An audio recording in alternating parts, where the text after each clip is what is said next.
Tracking new developments on the deadly mass shootings that left two communities and the nation grieving.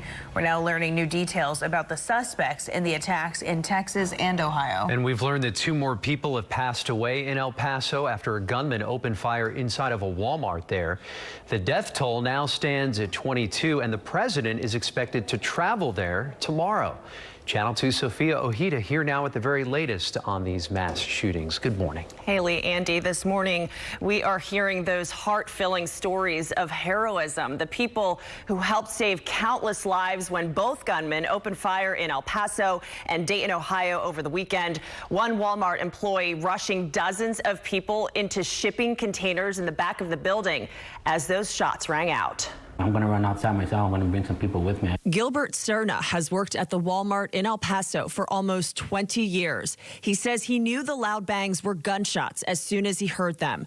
Serna ushered more than 60 people to safety as that gunman fired through the building. I opened the shipping containers that are in the back of the store, and I threw the customers in there, and I was also at the fire exit waiting for more customers to come out of the store. I heard gunshots. And meet Christopher Grant talking from his hospital bed after he was shot in Saturday's El Paso shooting. Grant was shopping with his mom in that Walmart when shots rang out. He came face to face with the gunman and fought to stop him. To deter him, I started just chunking bottles. I just started throwing random bottles at him.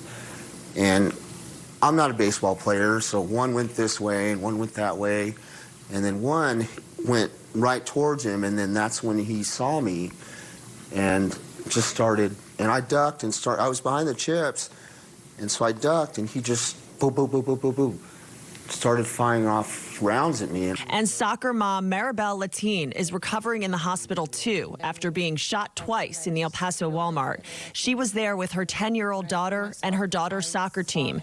She had first heard what she thought were firecrackers, but then saw the gunman. She tried to run away but was hit.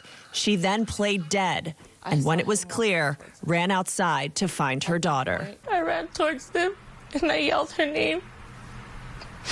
They were all in a little ball, just shaking and holding each other. And she saw me, and she saw me like, "Mom, I see you." And at that moment, her face changed, and she got scared. And that's when she realized that I was. That's when her daughter realized that she was bleeding, is what she says. And a bouncer also outside of a bar in Dayton, Ohio, credited for getting as many people inside the building to safety quickly as the gunman chased them down the street just before police took him down. Out of those horrific moments, guys, a little bit of hope coming from those who jumped in to help. Which is always reassuring to look for in tragic times like this. Thank you so much, Sophia.